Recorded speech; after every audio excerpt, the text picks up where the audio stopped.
하나님 아버지, 한 주가 시작되고 또 하루가 시작되었습니다. 저희들에게 귀한 시간을 허락해 주시고 또 다시 저희들에게 기회를 허락해 주심을 감사드립니다.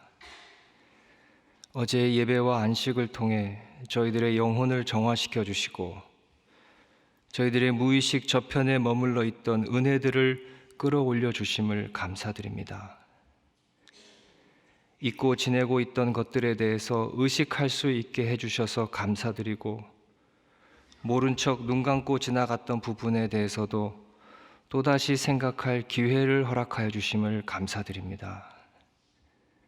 거룩하신 하나님, 저희들은 주님께 완전한 사랑을 드리지 못하고 있습니다. 선을 행하기 원하나 그러지 못하고 있는 저희들을 불쌍히 여겨 주시옵소서. 연약한 저희들 가운데 성령 하나님께서 힘있게 역사하여 주셔서 죄를 깨닫고 죄를 미워하고 죄를 증오하는 마음이 저희들 가운데 일어나게 되기를 원합니다. 가라지와 같은 육신의 생각들, 옛사람의 습성들을 매일같이 저희 가운데서 제거해 주셔서 하나님을 등지고 살던 시절로 돌아가지 않게 하여 주시옵소서. 저희들의 영안을 여시어 행복의 원천을 지상의 자원에서 찾지 않게 하시고 오로지 깊고도 넓은 하나님의 존재 가운데서 기쁨의 근원을 발견하기를 원합니다. 이 땅의 교회들을 기억하여 주시옵소서. 이 땅에 세워진 많은 주님의 교회들이 정결함의 출처가 되기를 간절히 기도합니다. 이 땅의 교회들로 하여금 거대한 세속주의의 흐름을 대항하는 최전선에 서 있게 하여 주시고 바르게 분별하고 늘 깨어있게 하여 주시옵소서. 교회에 속한 모든 성도들을 주님께서 친히 기억하여 주셔서 우리가 죄인 되었을 때 예수 그리스도께서 이 땅에 오셨다는 그 사실을 잊지 않게 하여 주시옵소서. 종교적인 명분을 가장한 내 뜻의 성취에 몰입하지 않게 하여 주시고 하나님의 나라를 겸손 가운데 순종하는 모든 성도들 되게 하여 주시옵소서.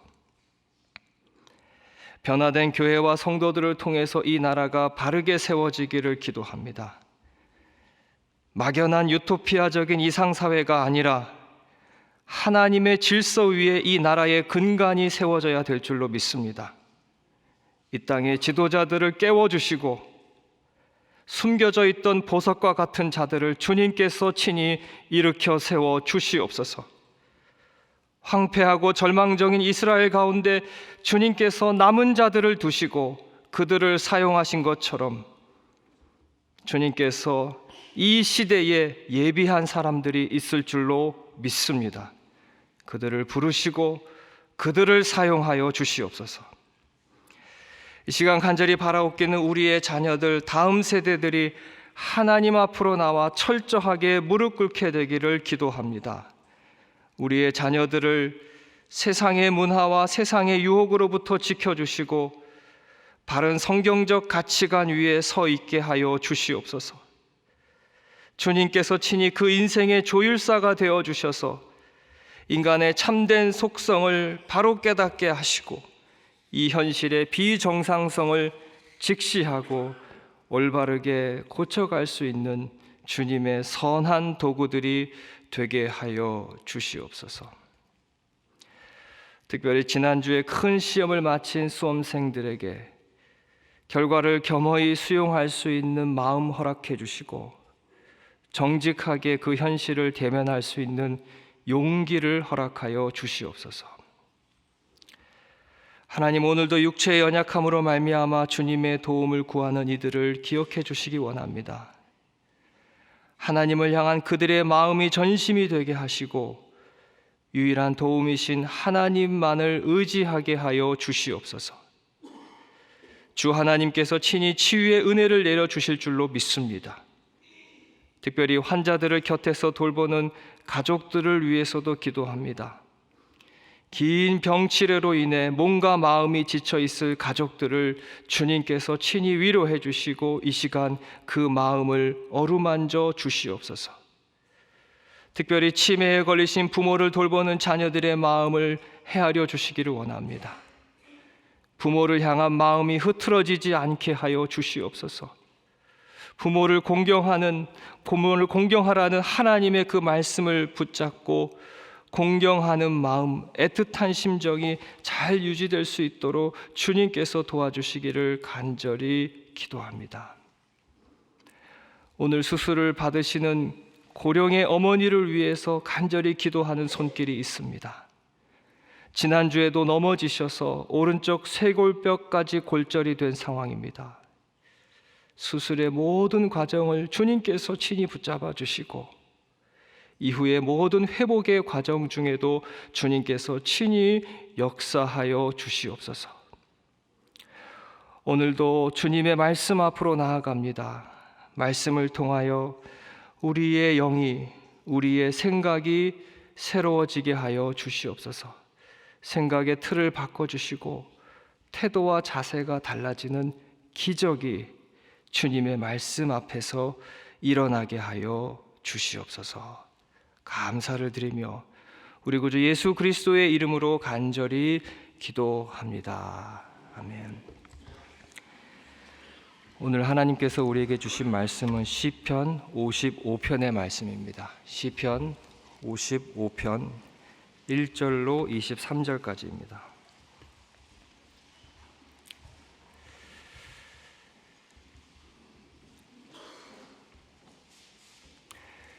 시편 55편의 말씀을 다 같이 한 목소리로 합독하겠습니다. 하나님이여 내 기도에 귀를 기울이시고 내가 간구할 때에 숨지 마소서. 내게 굽히사 응답하소서. 내가 근심으로 편하지 못하여 탄식하오니 이는 원수의 소리와 악인의 압제 때문이라. 그들이 죄악을 내게 더하며 노하여 나를 핍박하나이다.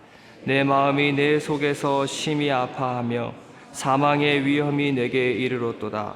두려움과 떨림이 내게 이르고 공포가 나를 덮었도다.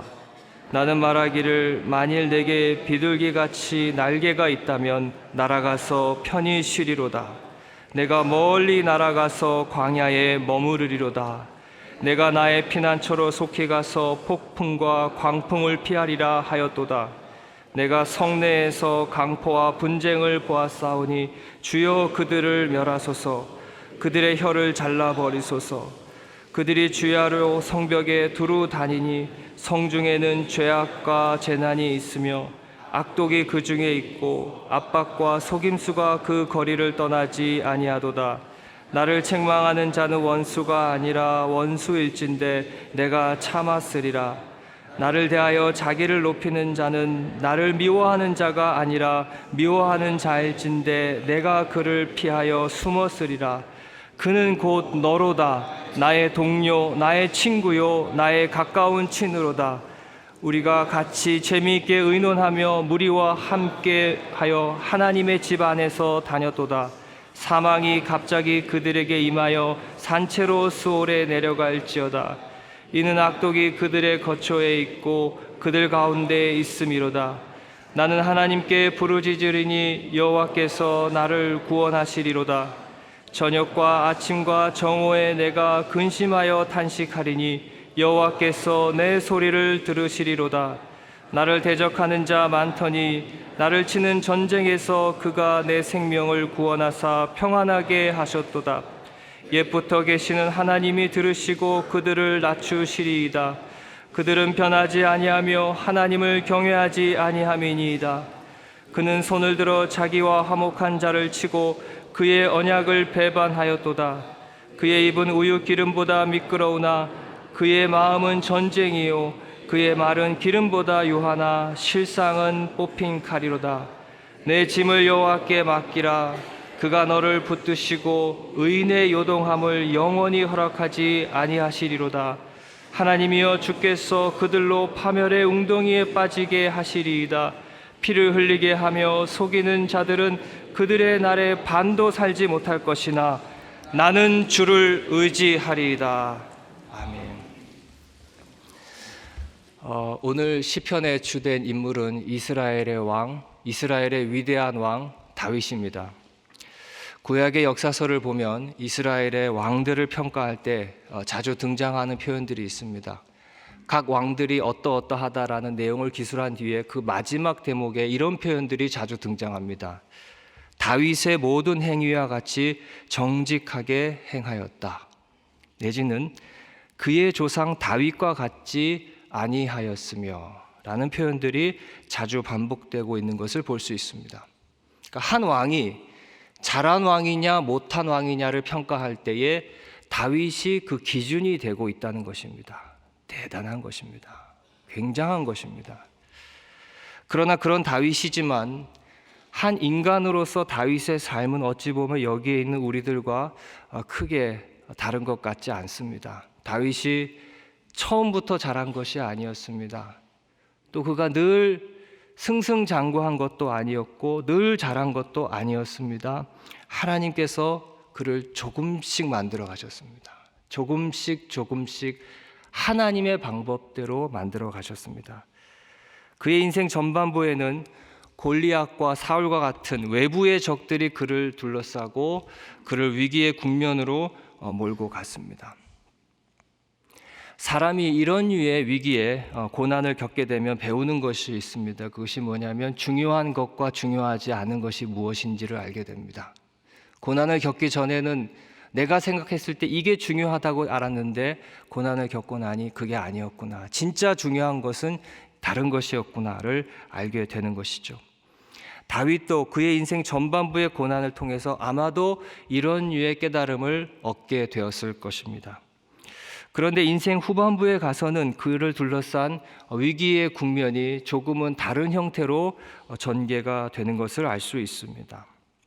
이때부터는 외부의 적들은 크게 문제가 되지 않습니다. 하나님께서 그의 내면을 만지십니다. 여기서 주로 사용되는 도구들은 하나님께서 그의 내면을 만지기 위해서 주로 사용하는 도구들은 멀리 있는 사람들이 아니라 가까운 사람들, 믿었던 사람들이 일종의 하나님의 도구가 됩니다. 그래서 그 사람은 절대로 그럴 사람 아니다 라고 평소에 확고하게 믿었던 사람들, 철석같이 믿었던 사람들에게 뒤통수를 세게 한 대 얻어맞습니다. 정신을 못 차립니다. 여러분들도 아마 그런 경험들을 다 한 번쯤은 가지고 계실 거라고 생각이 듭니다. 속이 다 시커멓게 타들어가죠. 이것이 오늘 시편에서 다윗이 처한 상황입니다. 오늘 본문 12절로 14절을 다 같이 한 목소리로 다시 읽도록 하겠습니다. 시작. 나를 책망하는 자는 원수가 아니라 원수일진데 내가 참았으리라. 나를 대하여 자기를 높이는 자는 나를 미워하는 자가 아니라 미워하는 자일진데 내가 그를 피하여 숨었으리라. 그는 곧 너로다. 나의 동료, 나의 친구, 나의 가까운 친으로다. 우리가 같이 재미있게 의논하며 무리와 함께하여 하나님의 집안에서 다녔도다. 우리 존재를 뒤흔드는 문제는 멀리 있지 않습니다. 항상 가까이 있습니다. 우리 주변에서 일어납니다. 아무개가 땅을 샀어요. 그런데 내 배가 아픕니다. 왜죠? 그 아무개가 내 사촌이기 때문에 그렇습니다. 그렇죠. 문제는 항상 가까이 있는 법입니다. 오늘 시편 기자가 고통스럽고 마음이 비참해하는 이유도 다른 것이 아니라 친구가 자신을 배반했기 때문에 그렇습니다. 근데 그 친구가 그냥 친구가 아니라 시편 기자는 이렇게 표현하고 있습니다. 가까운 친구라고 표현하고 있습니다. 여러분, 이것이 죄의 가장 큰 비극이라는 것을 기억해야 할 것입니다. 죄는 언제나 우리의 가장 아픈 부분을 파고 들어옵니다. 우리의 가장 연약한 부분을 건듭니다. 그래서 마치 심장에 비수를 꽂는 것과 같은 그런 강렬하고 생생한 통증을 남깁니다. 죄가. 특별히 우리의 가족들을 통해서 받는 연단이 가장 고통스러울 거라고 생각이 듭니다. 가족은 가장 편안한 관계이기 때문에 누구보다 더 쉽게 편하게 말을 내뱉을 수가 있습니다. 그렇게 툭툭 내던진 말이 상대방 가족에게 비수가 될 때가 많습니다. 그러나 이것은 어디 가서 말도 못합니다. 왜냐하면 가족이기 때문에, 우리 부모이기 때문에, 우리 자녀이기 때문에 아무리 아프고 고통스러워도 누구에게 가서 말을 못하고 혼자서 끙끙 앓습니다. 속이 다 시커멓게 타들어가는 것입니다. 지난주에 수능 시험이 끝났습니다. 잘 본 아이들도 있을 테지만 그 중에는 원하는 만큼의 결과를 못 얻은 아이들도 분명히 있을 거라고 생각이 듭니다. 그리고 그런 친구들 중에서 어떤 아이는 부모를 원망하는 친구들도 있을 겁니다. 엄마 때문에 시험 망쳤어. 자기가 시험 망쳐놓고 엄마 때문에 망쳤다고 그렇게 얘기를 합니다. 그것뿐이겠습니까? 엄마 때문에, 아빠 때문에 결혼 못한다, 뭐가 안 풀린다, 그런 부모를 향한, 또 내지는 자녀를 향한 원망들이 얼마나 많습니까? 속이 다 타들어가는 것이죠. 다윗에게는 아마도 그런 사람이 누구였을까? 이스라엘의 위대한 왕 다윗을 그토록 고통스럽게 했던 사람이 누구였을까? 아마도 대표적인 인물이 그의 아들 압살롬이지 않았을까 생각이 듭니다. 반역을 일으켜서 아버지의 자리를 빼앗았고 온 백성들이 보는 앞에서 아버지의 후궁들과 보란듯이 동침을 했습니다. 패륜의 극치였습니다. 모두가 다 그 아들을 손가락질 하는데도 정작 가장 분노해야 할 다윗은 아무 말도 할 수 없었을 것입니다. 왜 그랬을까요? 아들이었기 때문에요. 오늘 본문에서 다윗의 심정이 그러하지 않았을까 예상해 봅니다. 오늘 본문 6절과 7절을 다 같이 한 목소리로 읽도록 하겠습니다. 나는 말하기를 만일 내게 비둘기같이 날개가 있다면 날아가서 편히 쉬리로다. 내가 멀리 날아가서 광야에 머무르리로다. 다윗이 말합니다. 날개가 달린 새가 되어서 어디론가 날아가고 싶다. 너무나 힘이 드니까 그냥 어디론가 도망치고 싶은 다윗의 심정이 그대로 이 시편 가운데 드러나 있습니다. 힘든 고난의 현실에서 두려움과 공포가 다윗을 사로잡고 있습니다. 바로 앞에 5절을 보십시오. 두려움과 떨림이 내게 이르고 공포가 나를 덮었도다. 도망가고 싶다. 그런데 성도 여러분, 이런 경우에 두려움은 보통은 실체가 없는 두려움일 때가 많습니다. 구약 창세기 32장과 창세기 33장에 보면 여러분 잘 아시는 야곱이 그의 형 에서와 조우하는 장면이 등장합니다. 형 에서가 400명을 거느리고 오고 있다는 그 소식을 야곱이 들었습니다. 그런데 성경은 형 에서가 데리고 오는 그 400명이 야곱을 해치려고 오는 400명인지 아니면 오랜만에 만나는 동생을 환영하기 위해서 형이 데리고 오는 400명인지를 정확하게 밝히고 있지 않습니다. 그러나 그 소식을 들었을 때에 야곱이 어떻게 반응했는 줄 아십니까? 창세기 32장 7절을 읽어드리겠습니다. 야곱이 심히 두렵고 답답하여 자기와 함께한 동행자와 양과 소와 낙타를 두 떼로 나누고, 그 400명이 온다는 소식을 들었을 때 야곱이 두려움에 사로잡히고 말았습니다. 그래서 어떻게 해서든지 그 상황을 회피하려고 몸부림을 치고 있습니다. 실체가 없는 두려움입니다. 이게 자기가 만들어낸 두려움입니다. 사랑하는 성도 여러분, 두려움의 근원은 하나님을 의식하지 못하는 것과 맞닿아 있다는 것을 기억해야 할 것입니다. 그래서 도피를 선택하는 경우들이 많이 일어나고 있습니다. 도피는 존재의 문제이고 도피는 하나님과의 관계의 문제입니다. 심각하지 않은 수준에서 우리의 의지력이 무너지면 도피가 약하게 나타납니다. 그러나 그 문제가 심각하고 깊은 곳에서 일어난다면 도피는 단순한 현상의 차원을 넘어서서 사회적인 문제가 됩니다. 도피 증세를 보이는 주변의 많은 분들을 유심히 관찰해 보면 한 가지 공통적인 특징을 발견합니다. 그것이 뭐냐면 불필요한 몰입입니다. 불필요한 몰입. 지나치게 어떤 것에 몰입을 합니다. 그런데 몰입 자체는 나쁘다고 말할 수가 없습니다. 그러나 그 방향이 잘못되었을 때의 인생이 어긋날 수 있습니다. 어떤 사람은 알코올에 몰입을 하고 또 어떤 사람은 지나치게 성공에 몰입을 합니다. 또 어떤 사람은 지나치게 사소한 행동에 몰입을 합니다. 그래서 지난 주일에 어저께 누가 그냥 마주쳤는데 인사하지 못하고 지나갔습니다. 그런데 거기에 그렇게 몰입을 해서 저희가 왜 나한테 인사를 안 할까? 나를 무시하는 건 아닐까? 이게 과도한 불필요한 지나친 몰입입니다. 제가 봤을 때 가장 심각한 것은 자기 자신에게 몰입을 하는 것입니다. 지나치다 싶을 정도로 자신의 감정과 자신의 기분에 몰입을 하고 내가 받아야 할 권리에 과도하게 몰입을 합니다. 그러니까 늘 억울하고 그러니까 밤에 잠을 못 자는 것입니다. 그러다 보니 어느 날 그게 여러분 병적인 수준에 도달했는데도 모르고 지나가게 되는 것이죠. 우울증이라는 것도요, 정신과적인 진단이 있지만 목회적인 제 나름의 진단은 과도한 자기 몰입의 결과라고 봅니다. 그러니까 무언가로부터 도피하기 위해서 지나치게 자기 감정에 몰입을 하다 보니까 이게 문제가 되기 시작한 겁니다. 하나님은 우리 인간을 매우 고급한 존재로 지었다는 것을 기억하셔야 됩니다.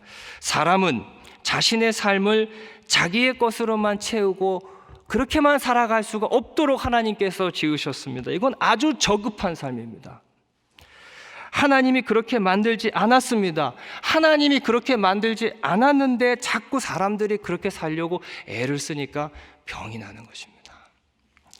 오늘 시편 본문에서 다윗의 입술을 통해서 이런 내용이 기록되어 있다는 것은 도피하려고 하는 그 사람의 심리, 그래서 어디에든 몰입하려고 하는 몸부림 자체를 성경이 부인하거나 성경이 정죄하고 있지 않다는 것을 의미합니다. 중요한 것은 그것을 끌어안고 어느 방향으로 가느냐, 무엇을 가느냐가 중요할 것입니다.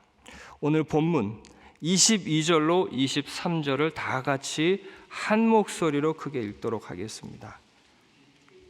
내 짐을 여호와께 맡기라. 그가 너를 붙드시고 의인의 요동함을 영원히 허락하지 아니하시리로다. 하나님이여 주께서 그들로 파멸의 웅덩이에 빠지게 하시리이다. 피를 흘리게 하며 속이는 자들은 그들의 날에 반도 살지 못할 것이나 나는 주를 의지하리이다. 아멘. 지혜로운 사람과 어리석은 사람이 구분되는 지점입니다. 성도와 성도 아닌 사람, 신자와 불신자가 명확하게 나눠지는 지점입니다. 어리석은 사람은 사람에게 배신을 당하고 그것을 그냥 인간에 대한 불신으로 결론 지어버립니다. 그래서 관계를 더 이상 긍정적으로 이어가지 못하고 누구를 만나도 그 다음부터는 늘 겉돕니다. 저 사람도 또 그렇게 배신하겠지. 저 사람도 또 내 뒤통수 치겠지. 신앙이 없는 사람들, 지혜가 없는 사람들은 그렇게 형태로 부정적으로 가게 됩니다. 그러나 성도는 그렇지 않습니다. 성도는 그럴 수가 없습니다. 오늘 시편의 마지막 말이 뭐였습니까? 나는 주를 의지하리이다. 나는 주를 의지하리이다. 여러분, 이 부분에 밑줄을 거두십시오. 그리고 오늘 하루를 사시면서 오늘 하루를 견디면서 이 대목을 생각하시기 바랍니다. 나는 주를 의지하리이다. 사람으로부터 오는 깊은 좌절과 절망의 자리를 하나님과의 더 깊은 교제의 순간으로 만들어갑니다. 배신을 당했는데도 두렵지 않습니다. 뒤통수를 한 대 세게 얻어 맞았는데도 감사가 나오는 것입니다. 그래서 오로지 하나님만 의지하게 만들고, 그럴 때에 나를 둘러싸고 있는 복잡한 문제들이 하나씩 하나씩 해결되는 것을 경험하게 됩니다. 여기 계신 여러분 모두도 그런 은혜를 누리시기를 주님의 이름으로 축원드립니다. 마지막으로 한 가지만 말씀을 드리도록 하겠습니다. 어디서 재미난 이야기를 읽었습니다. 말벌과 꿀벌, 말벌과 꿀벌의 그 차이를 좀 주목할 필요가 있을 것 같습니다. 우리가 잘 알듯이 말벌은 강합니다. 보기만 해도 무시무시하죠. 그러나 말벌은 강하지만 결론적으로 말벌은 꿀을 만들어낼 수 없습니다. 이에 비해서 꿀벌은 어떻습니까? 꿀벌은 약합니다. 꿀벌은 배신도 당하고, 꿀벌은 억울한 일도 당하고, 힘든 일을 많이 겪습니다. 하지만 꿀벌은 꿀을 생산해낼 수 있습니다. 꿀벌은 약하지만 꿀을 만들어낼 수 있습니다. 여러분, 이 둘의 차이가 중요할 것 같습니다. 우리 중에 강하면서 성숙한 사람 있을까요? 강하면서 성숙한 사람 있을까요? 없습니다. 그런 사람은. 강하면서 성숙한 사람 있다 해도 그런 사람은 하나님께서 쓰실 수가 없습니다. 왜요? 자신을 의지하기 때문에. 하나님을 의지할 필요를 못 느끼는 겁니다. 하나님이 쓰실 수가 없습니다. 세상은 우리로 하여금 말벌이 되라고 끊임없이 부추기고 있다는 것을 여러분 기억하십시오. 한 주를 시작하는, 하루를 시작하는 이 아침에 나 자신을 향해서, 내 가족들을 향해서, 우리의 자녀들을 향하여서 이렇게 기도했으면 좋겠습니다. 하나님이 쓰실 만한 사람 되게 해주십시오.